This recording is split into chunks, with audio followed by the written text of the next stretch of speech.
On behalf of the Counselors of Real Estate, welcome to Abandoned Office Space, Dealing with What's Left Behind.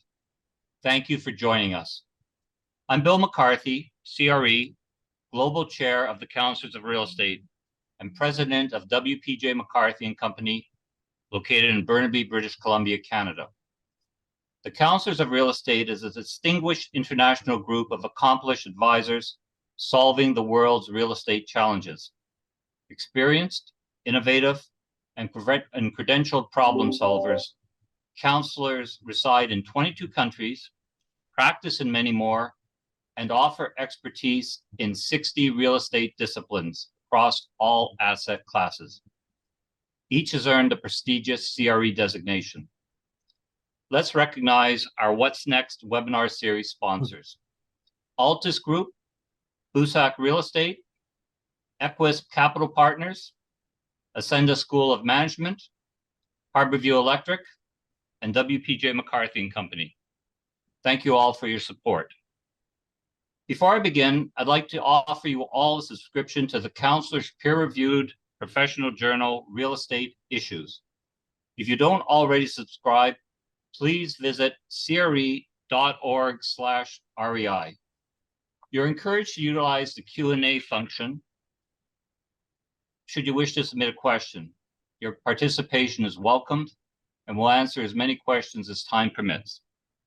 I'm privileged to introduce my colleague and today's moderator, Jonathan Shine, CRE, CEO and Executive Director of Real Estate Limited Partner Institute, better known as RELP. Jonathan's platform connects real estate institutional investments, fund managers, operating companies, and organizations allied to the industry. Jonathan was a founder of globestreet.com, a commercial real estate news and information website, and has years of sales and marketing experience. Welcome, Jonathan. Thank you, Bill. Okay, I think we're going to get started. Well, thank you for that kind introduction, and I'd like to welcome our two panelists. And following up on what our chairman, Bill McCarthy, said is, the Counselors of Real Estate are out to solve some of the world's complex real estate problems. And apparently we have a big one on our hands based on how many people have registered for this particular webinar, which is over 400 as of this morning.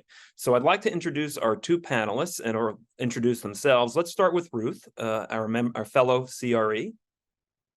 Yes, hi everyone. I'm Ruth Culpaver.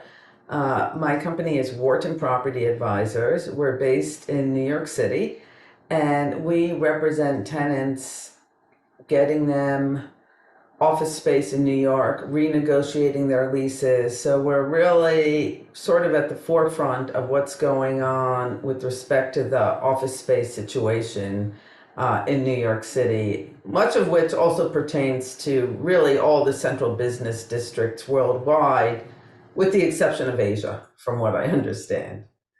Okay, and our special guest, Brian? Brian Silverberg, Furniture Exchange. We're the largest office furniture liquidation company in the country. I'm the CEO and co-founder. Wonderful, thank you. So why don't we set the table, Ruth?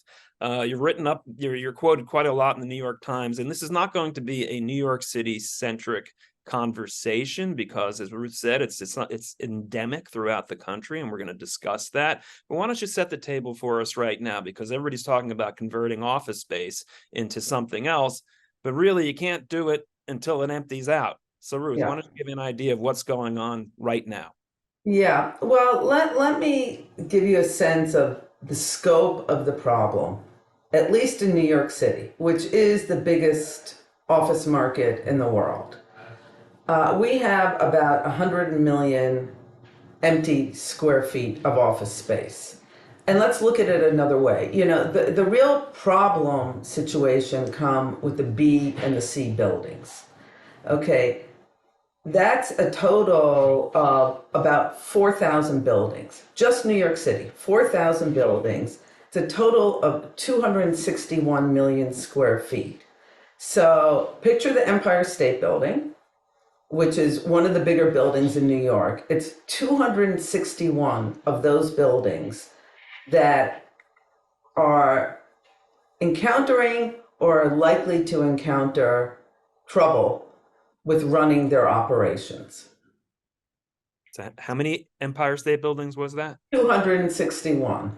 in just New York City alone? So Yeah, that's the scope of the problem in New York.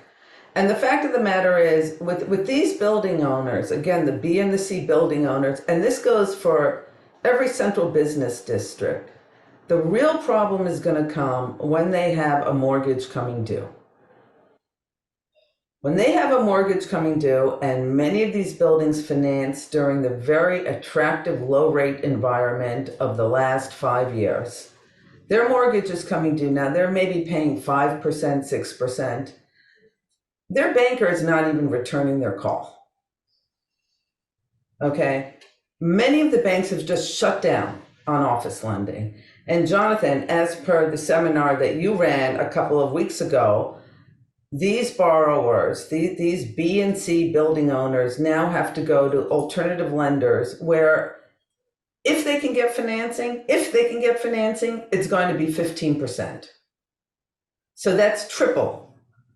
And they have so many other problems they're dealing with. So they're dealing with also, many times a half vacant or even more building, more empty building.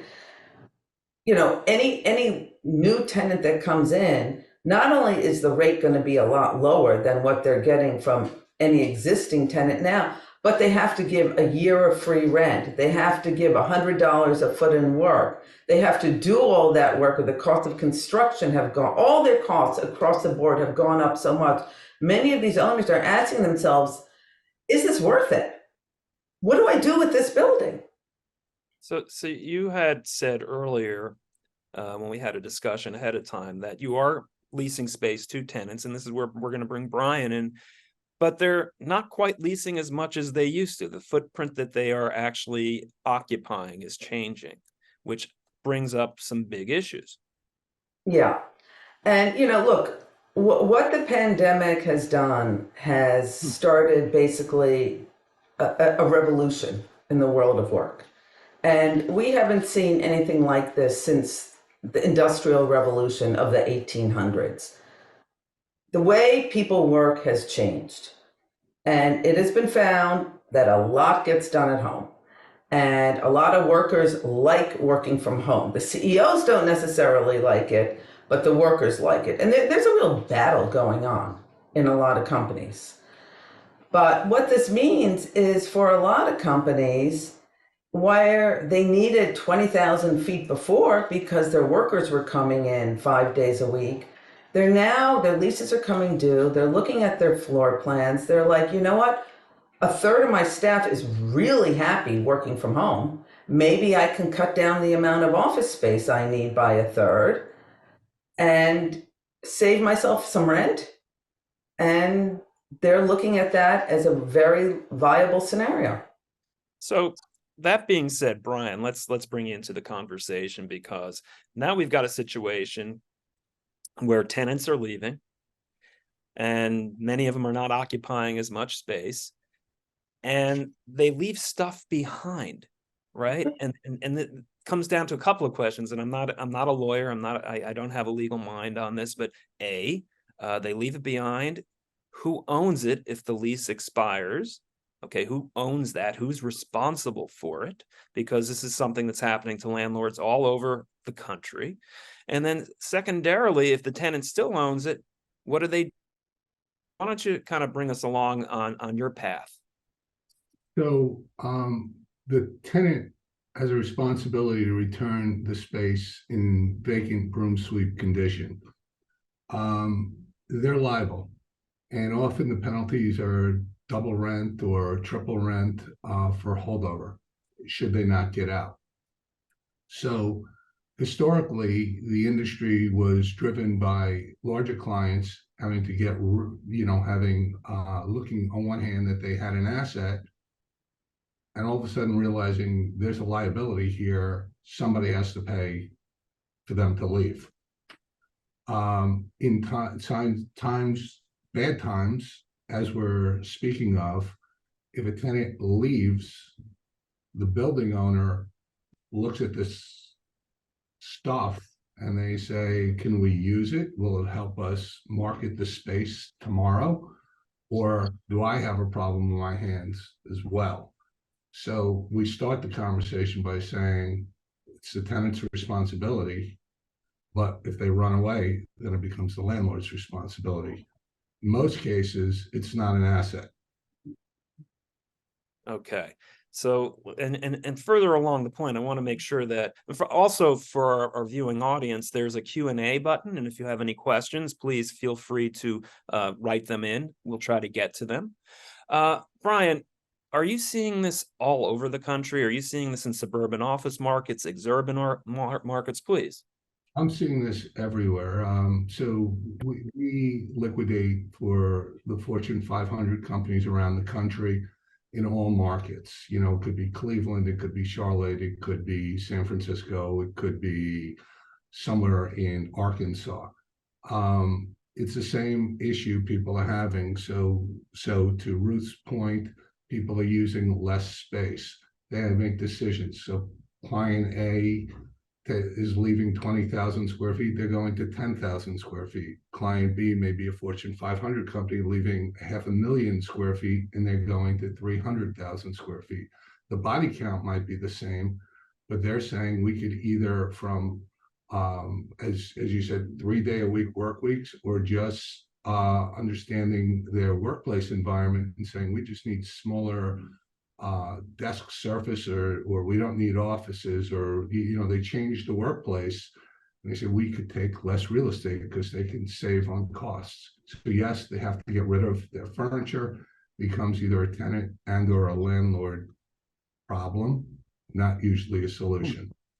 And sometimes do you take that furniture, if a tenant contacts you, one of these Fortune 500 companies or even smaller, do you sometimes use that furniture? Do they take that furniture with them? Is it reconditioned, or what's it? I hate to use the term style and design, but what are they looking for now? So let me try and jump in front of that question to say so we followed, as I said, the Fortune 500 companies. If it was the consulting practices of the big four, 3 of those are our clients. It could be other banking giants. Typically, they don't bring their own furniture with them. They have, they've researched, they've studied the most efficient workplace environment that they could go to. Their furniture is typically more than 5 years old. It's fully depreciated. It is now in the past. It's a liability. And as well as when they move, they have other concerns other than just moving furniture or saving money. There's a wiring component to it. You don't want the lost opportunity of any downtime. So they move, they're not using that same furniture. Then the follow-up question to that is then what is done with that furniture that is sitting there? So companies like ours, we take it and we typically have 4 buckets that we use. That we either refurbish it and resell it. We're fortunate enough that we have a very large remanufacturing business, so we have the ability to vertically integrate and be our own supplier, if you will. We donate, we recycle, and or at the end you have to attempt a clean burn, if you'd like to be environmentally friendly with it. But those are the options at the end. Somebody has to get rid of that furniture. Yeah. Could it sit a landlord that wants to take on the responsibility that they now own it and they like to attempt to sublease or release that space furnished? So the market condition itself reminds me of 2008 after the banking crisis. This is all over again, where the landlords have a. I think you froze, Brian. Yeah. Okay, so why don't we until we get. I wanted to follow up on something Brian was saying, Jonathan. Sure. Which is what's interesting is, and Brian had said this on an introductory call, really this furniture at one point was an asset, and it's now a liability. Brian's back. Okay. Okay, technical difficulties, everybody. So the asset to a liability, it depends on who's looking at that and how. Meaning it's kind of like relative value, if you will. It's who's looking at the value and who's looking at the asset. To the client that's getting rid of, that has used the furniture, and it says, I spent $20 million on this furniture. It's used, it's done with, it's no longer a $20 million asset. At the point that they leave, they now have to figure out how to get out of a building and be in compliance with their lease. Last year, we liquidated Deutsche Bank in the city. It was 1,600,000 square feet. They had to spend $50 million on that furniture. At the end of their lease, they were facing significant holdover penalties to get out. All of a sudden, that's not an asset anymore. That's we have to figure out how to get out and in what time frame. And the entire business, we're dealing with end user clients and not the landlords, is time driven. It's timeline driven because nobody wants to become holdover because they can't get their furniture out of the space. Okay, so I mean, we are getting a lot of questions in, which is wonderful. So let's just open it up to some of the questions. This is for Brian, and then we'll get to something for you, Ruth. For Brian, without revealing any confidential company information, how much has business increased since the COVID outbreak? So we've probably doubled in size over the last 4 years, and we had a pretty substantial business 4 years ago. So yeah, there's a lot of product that's been available. We're now up to liquidating about 8 million square feet a year. That is certainly an opportunistic way of looking at it. Yeah. But it has to grow both ways because we have to have an outlet for the furniture. Yeah. We're Right. trying to be in just the throwaway business, more efficient than a demo company. There's what brings value aside from us bringing a white collar approach to this industry is we have the ability to reuse a lot of it, and our clients, contrary to everything I read, our clients, we've sold more cubicles. Everybody said the cubicle market was dead.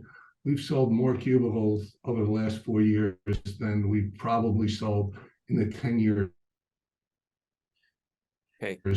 prior to that. Private offices, wood offices. There is a reuse market. You just have to be able to find it. So that being said, Ruth, are you seeing, I mean, if Brian's business has doubled, have you seen an increase and an uptick in the amount of tenants that you're seeing? Is maybe not the square footage, but the amount of tenants looking for quality office space? By no means double, Jonathan, unfortunately.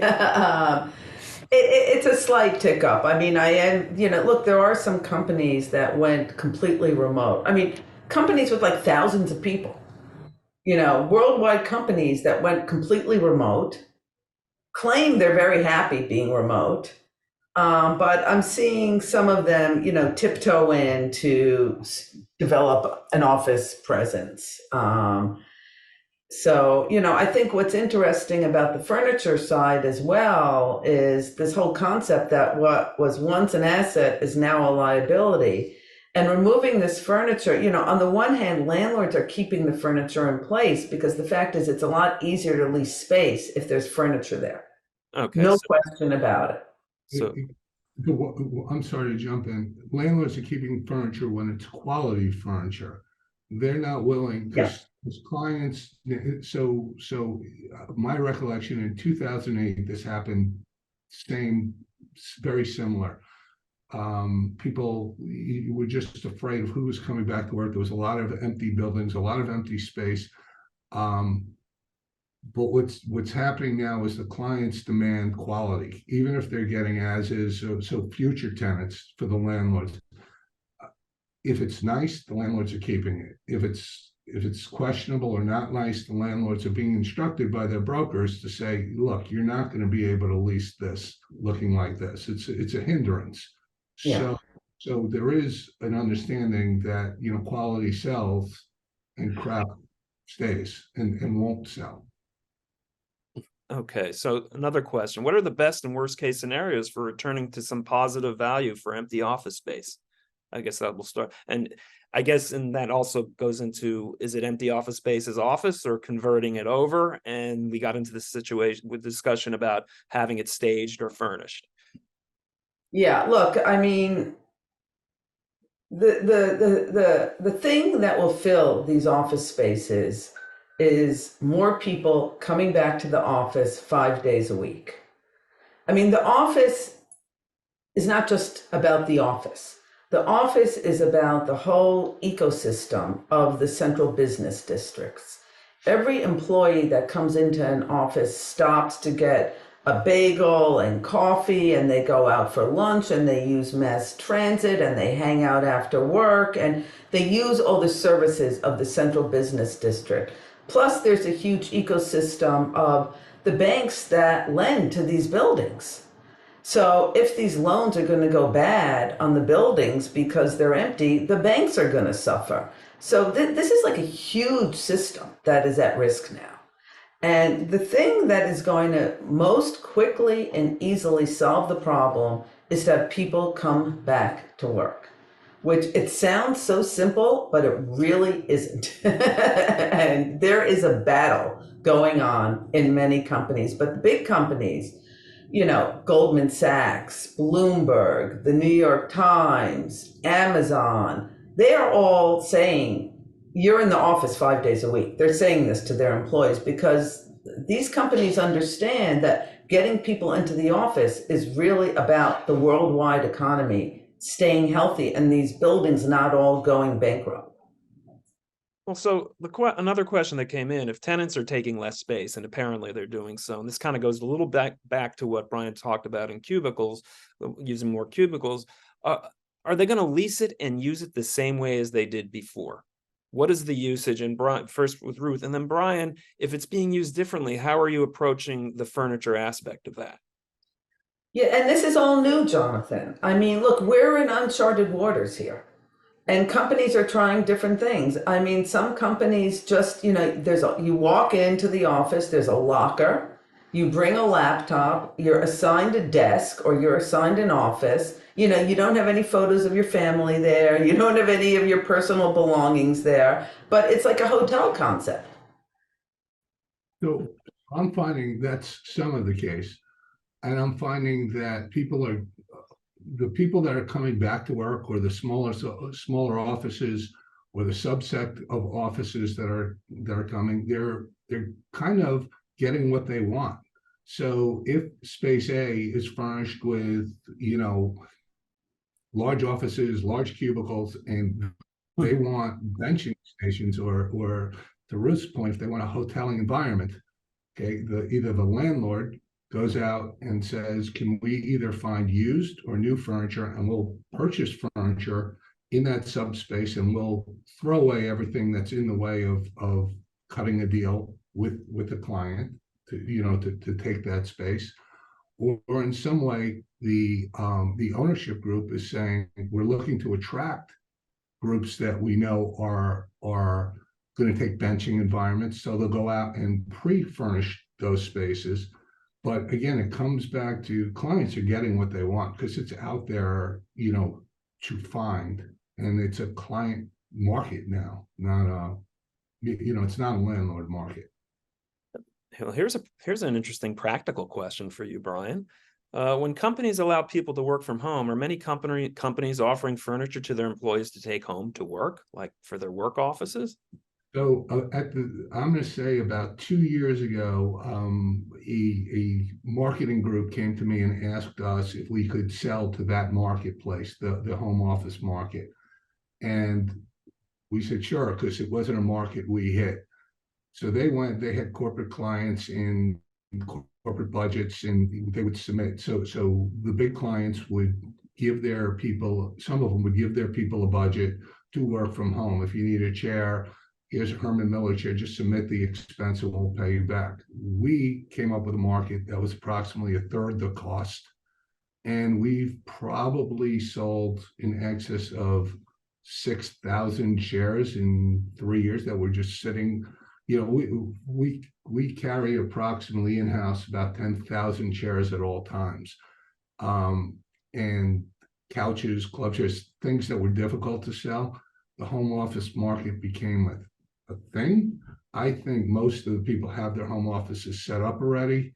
I'm not sure that that's a big market going forward. I think that's pretty saturated. And I also agree with Ruth that, well, both the want and the wish of people coming back to work, but people are coming back to work. And as they come back to work, it's just a reimagined workplace. Okay, so with the downsizing happening in certain CBDs, and it's like New York, but other markets are growing, like Miami, Austin. So Ruth, you're probably losing some of that footprint to those markets. I don't mean to, pour salt on the wound. I hate that question, Jonathan. I hate that. I'm sorry. It's leading somewhere. Okay. It's leading somewhere. Okay. So Brian, are you seeing an uptick in activity for people wanting to acquire furniture in those markets? Yeah, we just installed in the last 2 weeks 4 offices going to Florida. Actually 2 were based out of Florida to begin with. So and we furnished a number of offices going to Texas. It's more than it used to be for us because we don't market there. They've found us, and it's word of mouth from the New York clients, often bringing us to. And when I say New York, the metropolitan area clients bringing us to those regions. But again, I think it's really a function of in every bad time, and the big guys are forced to consolidate in some way, then the little guys start, showing up. And I think that's what we're seeing all over the country. Ruth? This is much talked about in New York. I do have to admit, there was a time when basically every day I would hear from some other client or friend that was moving to Florida or Texas. I am hearing of some of them coming back. In fact, recently a client of mine went down to look for space in Miami. And then he came back to me. He said, you know what? New York is cheaper. I'm staying here. Here you go. Because Miami has gotten very expensive for office space and they don't have the inventory we have. Okay. So another question. We're getting a lot of questions. So obviously there's a lot of interest in this topic. So both tenants and landlords want quality furniture that will be part of the quotation to encourage people to come back to the office, making it nice, obviously. Does remanufactured pre-owned furniture allow clients to buy at less and then new pricing? And Ruth, you're also part of that equation when working with tenants. How do you work with tenants? Do you actually advise them and consult them on working with a firm like the Furniture Exchange? Absolutely. Yeah. And look, the concept is, and it's a big concept, that all the landlords that can afford to embrace it are embracing it, which is to make the workplace something special and nice. The landlords are spending a fortune on building amenity spaces that have lounge areas and bars and ping pong and gym and pool and basketball. Again, to increase the attractiveness of coming to the office. And of course, the furniture is just part of this. I mean, you need nice furniture there, and functional and comfortable. But I'll leave it to Brian to talk about what he can do vis-a-vis actually repurposing, or does it have to be new? So the used refurbished market is not for everyone because clearly people have certain design sense or certain taste, and the product's not available or just doesn't exist on the secondary market, they're going to buy new. Used refurbished is typically 50% of the price of new including installation. And you need to understand that because the installation of a used cubicle is the same price as the installation of a new cubicle. So actually, widget to widget, it's less expensive. But when you factor in everything, delivery and install, and that's anywhere in the country, it's typically 50%. If you're fortunate enough to find us where we're liquidating, a fresh space with really nice inventory. For instance, I'll go back to Deutsche Bank of last year, and they had 3 floors that had just been redone before COVID. So they hardly sat on them. They were amongst 26 floors of furniture, 23 floors being less than desirable for most. So if someone were fortunate enough to be in the market shopping at that point, and us saying, okay, let's go shopping at a space that we're about to liquidate or we have our hands on, their costs are much less than 50 cents on the dollar, and their quality standpoint in terms of maybe hitting that spot on, design perfect space with soft seating and really cool stuff, they may have just found it. And we've hit that more and more, because we control so much product. But our general, when we speak to clients, typically we go in thinking they're going to buy refurbished, because that way we can hit whatever size, height, dimension they want, and we refinish whatever wood, and we can give them what they want. But it's about 50 cents on the dollar.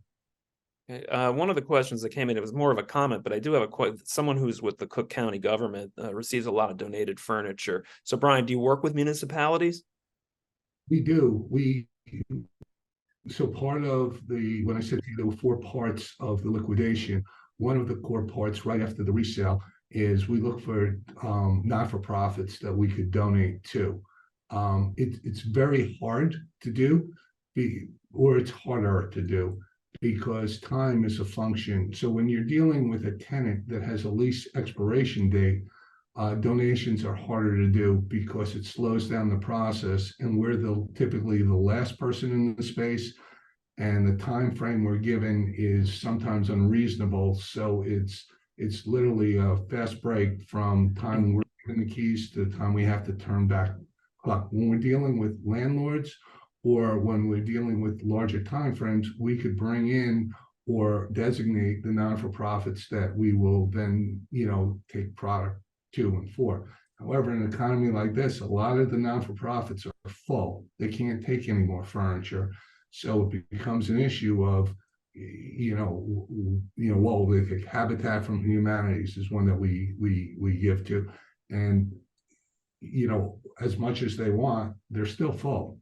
Or there's they're specific with what they can take versus what they can't. Yeah.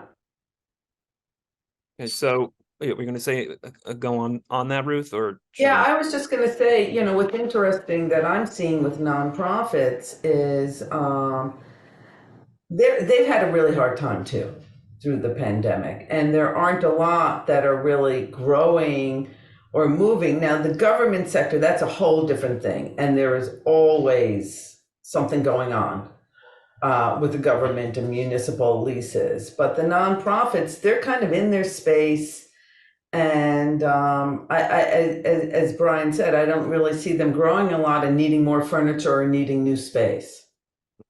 Okay, so are you also seeing that landlords are doing more with build-outs as an incentive along with the resale or donation of refurbished furniture? And I have a follow-up question to that, Brian, but are you seeing more of this work? Yeah, well, I would say look, the landlords are doing build-outs a lot because they have to. And the B landlords, the C landlords aren't even trying anymore, but the B landlords have to try to get some tenants, which means they've got to make the spaces they have to bring them up to various code guidelines. There's all kinds of environmental laws in New York, local law 97, and then just making them new ceilings, new lighting, new HVAC, paint, carpet. It's a lot of infrastructure that they have to put in, and then they also have to deal with the furniture. So we've had landlords look to pre-build small blocks of space using our furniture in an attempt to build a model that they would then be able to sell off of, to say, I could deliver you a space that looks like this. And so let's say they had 50,000 square feet of empty space, they might furnish a 4,000 foot block and say, can you imagine this, rather than them refurbishing or refreshing an entire 50,000 on spec. Yeah, no, they don't do the big spaces on spec, just the small one, of course. So Brian, let me ask you something. Who is your constituency? Is it the landlord? I mean, percentage, is it the landlord? Is it the tenant? Is it the broker? Who approaches you? So forever we were built from you're talking about on the liquidation side. So Yes, we were, yes. we, And we, then the obviously yeah, so we were a tenant. We started as we were tenant driven, and we started out relatively small. We were our own customer because we needed the product. So that's the vertical integration, and so we had a lot of small and mid-sized clients. And then we started and we got to understand the needs of the Fortune 500 companies. And so we grew with them. They brought us around the country. They liked the fact that we were, again, approachable. We managed the process, because it is a process and somebody has to get on top of it. And so we said, leave it to us, hand us the keys. We will hand you back an empty space that you could then hand to the landlords. I would say recently the landlords have become our clients because we could do this typically less costly. And we're also a landfill diverse solution for them. So the larger landlords that on a greater level could care about sustainability, or it's part of their mission. So there's a financial aspect that if it's going to cost them, we have to be on par. But what we're able to do, and landlords such as Brookfield, that cares about it, or in Jersey Vision Properties and Signature Equities that care about, the sustainability function, they bring us in and they say, guys, just give us the reports back of that this was properly either disposed, reused, recycled, or any of that. So I would say tenant-based is first, landlord is second. Okay. An interesting question here that came in terms of demographics. And what I mean is aging demographics. Are less people coming into the workforce? I mean, we do have an aging demographic in terms of people working. Are you looking, both Ruth and Brian, are you looking at different designs and different types of furniture as we're looking at aging demographics? Yeah, it is an interesting question because, I think about my 26-year-old daughter and her friends who really are the ones that should be going to the office the most because they need the mentoring that you get from more senior colleagues in the office. However, they don't want to go to the office either. They want to work from their bedroom in pajamas. I mean, literally they lie on their bed and they work all day. And I guess cots in the office wouldn't work. Yeah, and then on the other hand, you've got issues as people get towards midlife with children or elderly parents that they like being around. I mean, the work from home is incredibly convenient when you have a kid at home or a parent at home. So it's a very mixed bag in terms of who comes to the office. And so, Brian, what are you seeing? Are you seeing differences as these demographics are changing? So again, I think Ruth is pretty spot on with her analysis, but I'm seeing that business owners are very much understanding that their employees need to be at work. And I think for a while, I have 130 employees, and so the conversation was at the beginning was, well, we think we work as well from home. And then ultimately, from a management standpoint, you say, that's great, but I don't really think the decision was up to you and that you're self-evaluating here because you don't work as well at home, and we need you to service our clients. We need you to come to work because we have a job to do. So I think I think, first of all, out of the cities, out of the major cities, I think there's a much greater return to work than you're seeing in like New York City or say San Francisco. I think they came back to work faster.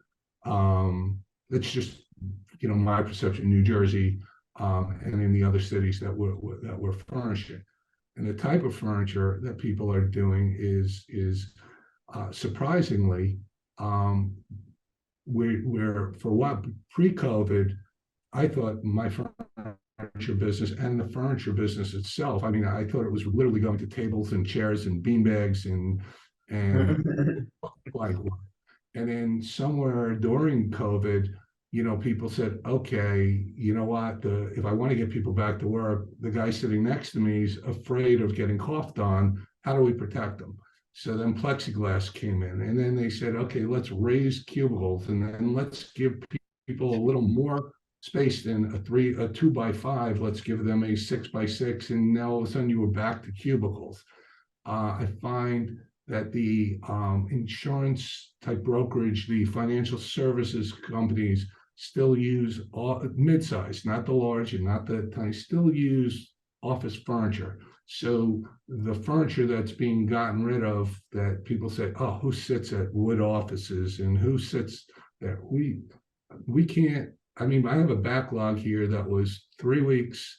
Now it's like for wood, 9 weeks. And I have a full workshop of stripping and refinishing wood. So there's demand there. Law firms.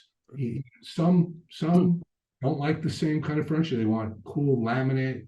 They want minimalistic. They want sit to stands for everyone. Others turn around and say that's not the way we work. We like mid-sized offices. We like that, and so they go back. No traditional. Traditional's dead. Like the old banker furniture, that's gone. Okay.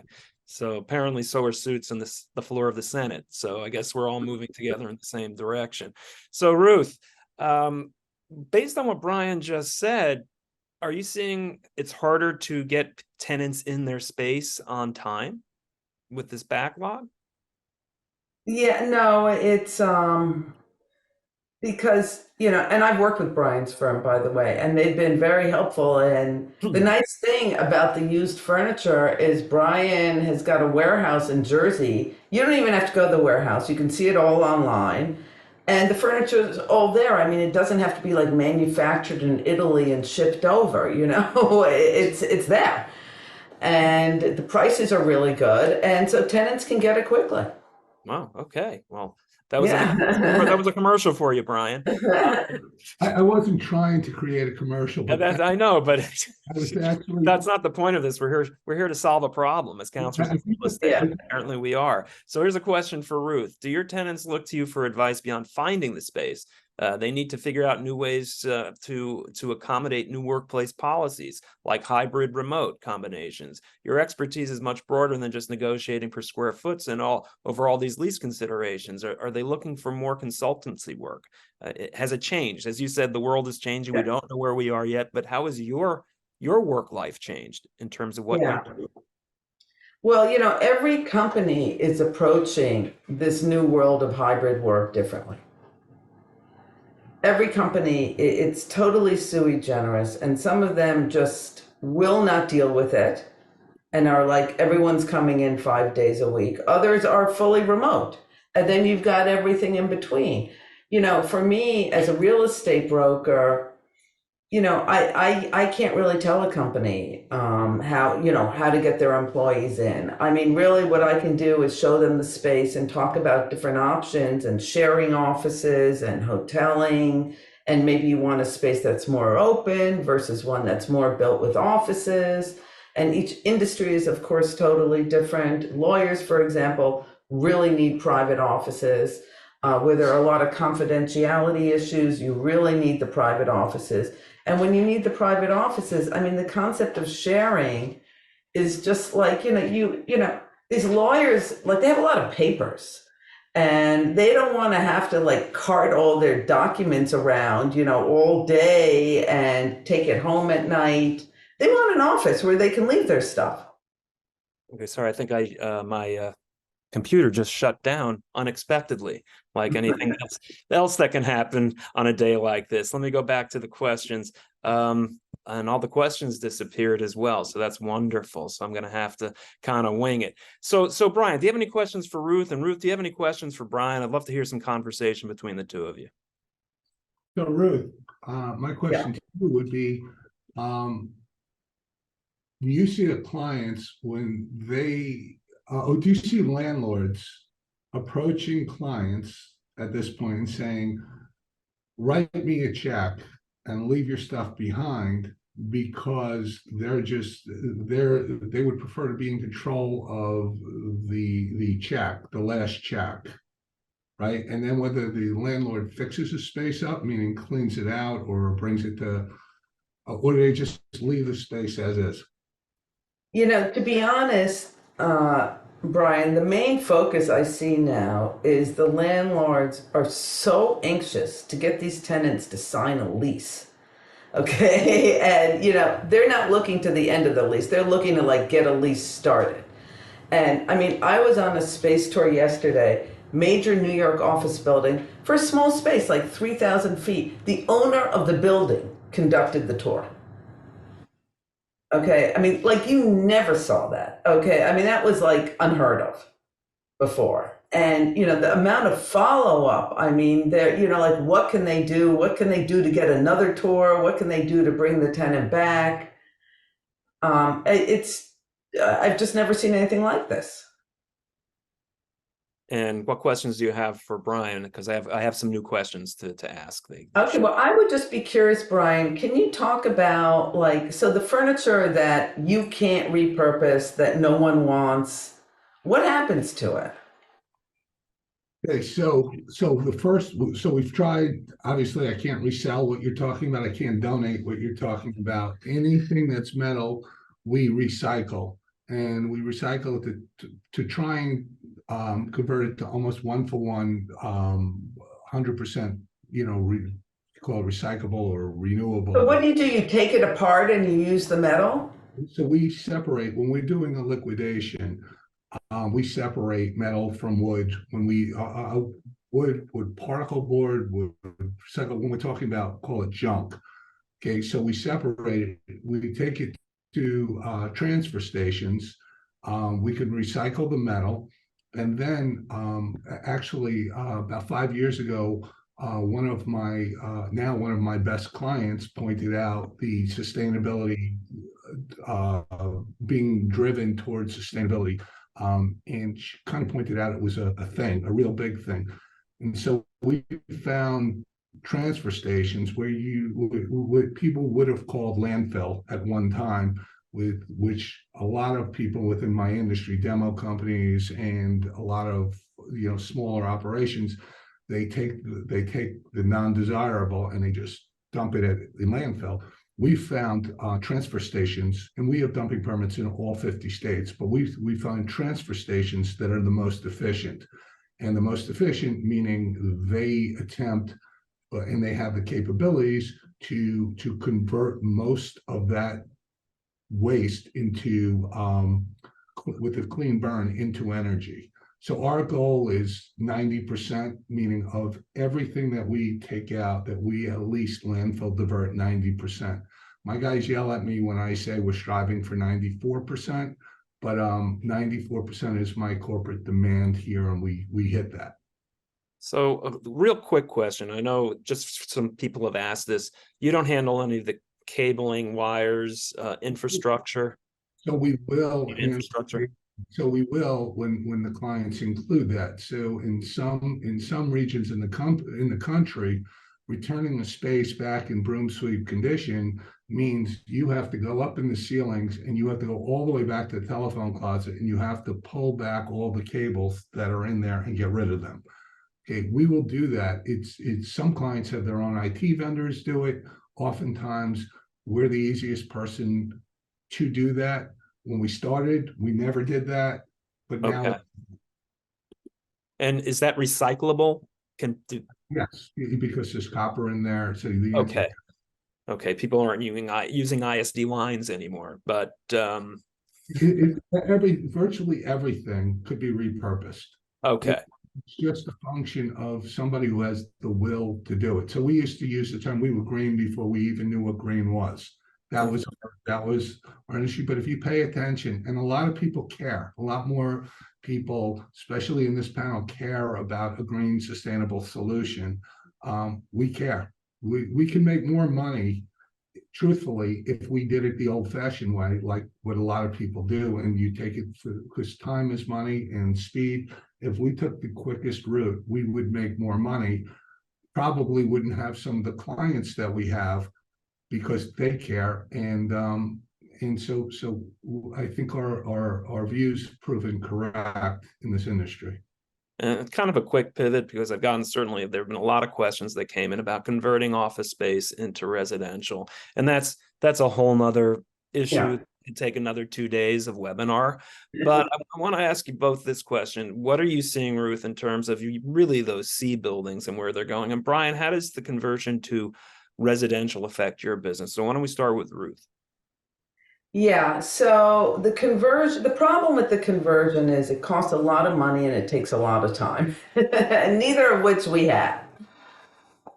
We're going to see somewhere 3 to 10% of our B and C buildings successfully converted to residential use.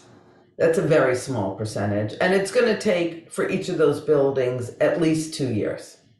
I mean, it's really a total revamping of the building, and the building has to be emptied out in order to do it. There are some other uses that have come in, educational, which is fantastic, though the demand, there's big demand, but it's just not making a dent in the amount of office space. And then you also have healthcare. There was a very interesting transaction done in a big New York building. The landlord was S.L. Green, one of the biggest landlords in the world, who sold a condo interest in 885 3rd to Memorial Sloan Kettering. And Memorial Sloan Kettering is actually using it as office space, but they got a condo interest, thereby saving a lot of real estate taxes because they're a nonprofit. So they bought like a third of the building. And this kind of thing, we're definitely going to see more.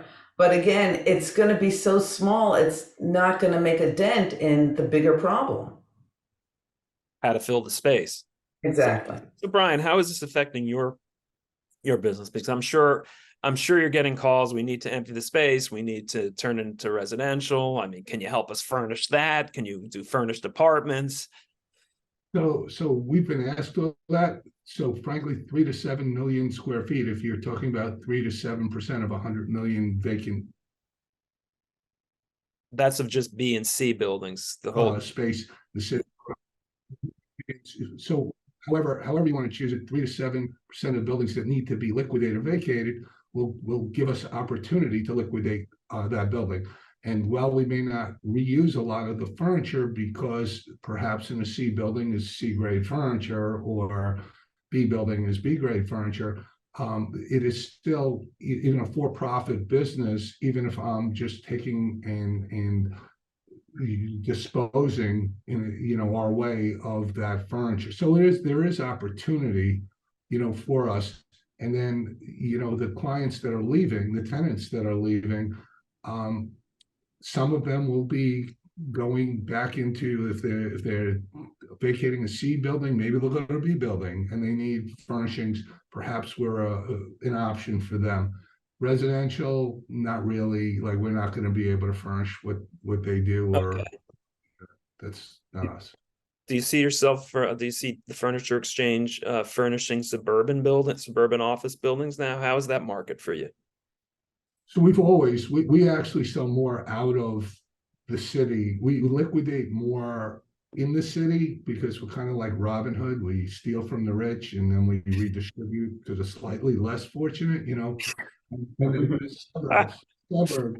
The suburbs are typically where our clients are. So I find the suburban markets are way more receptive to used refurbished furniture. They're perfect for our clientele. So it's a good market, and that's a good market all over the country. And do you see an uptick in leasing in the outer markets right now? That's really what I'm Oh, asking. okay. I don't, again, I see the same condition. Big goes to smaller, and there's still an abundance of space everywhere. It's not just contained to the city. And so even the people, if you were going to a sub-market, you'd be taking less space than you had, before. Some of the people are leaving the city and going to, the suburbs in Jersey, or suburbs in Long Island, or the suburbs in Westchester. So uptick there, potentially lending, for a landlord, somebody left the city. But for the most part, bigger goes to smaller. And so I'm seeing, a lot more 3 to 25,000 foot deals. I'm not seeing 25 to 100,000 Okay. deals out anywhere in the city or out of the city. But Okay. still enough flow in the suburbs, to keep us busy. So as you know, we're going to be winding down soon. So I'd like to ask a couple of final questions. And this one is always a little fun. What's been your most interesting experience over the last client or experience over the last 3 years, and now even post-COVID, Brian? I was hoping you asked Ruth first, because I was Okay, Ruth. No, you go first. What's most, so I would say when COVID started, I received a call from a client of mine that we sell furniture nationally to, and I've probably sold them, 1,500 cubicles to date in all their offices. And she said to me, what are you planning to do for plexiglass or privacy, to get people back to work? And my answer was, I don't know. As one of my employees said to me, we could do that. And the next thing you know, we were building plexiglass here, and we probably sold, I don't know, $4 million worth of plexiglass to our clients over time, because that was a need. We have to be flexible with our clients, meaning we're in a business that this is what we are right now. We love to liquidate the big, and we love to chop it up and resell it to the small. But if the business changes, we have to change along with it. No matter what the cause, we have to be flexible. And I would say that's the most interesting turn. Ruth? Yeah, well, I think one interesting thing is I got a call from a client of mine. I had mentioned before, this is a international tech firm called Guesty, 3,000 people. And they said, we no longer need a New York office. We're going 100% remote, and we're having a company getaway in Sicily. And that will be our only office experience is a 1-week company getaway in Sicily. Everyone's thrilled, and everyone's working from home all around the world. And it's working great for us. So that was 2 years ago. How they build a company culture, 100% remote, 3,000 people worldwide with one company outing in Sicily. I don't know, but Did you get to go? was a shock. Did you get to go? No, not invited. Well, let's welcome back the Council of Real Estate Chairman, Bill McCarthy. Thank you very much, Jonathan, and a big thank you, Ruth and Brian. That was an extraordinarily amount of good information, a lot of thought-provoking discussions, and everybody who's participated today and listened has a lot of takeaways. This is evolving, and we don't know where it's going to end, but again, knowledge is power. So thank you very much for participating. And for all our guests, please look forward to next announcements concerning upcoming webinars from the Councils of Real Estate, including an exceptional session on October 25th on artificial intelligence. Oh. Until then, on behalf of the counselors, thank you for attending this session on what's next for real estate and the life experience. Thank you and have a good day. Thank you. Thank you.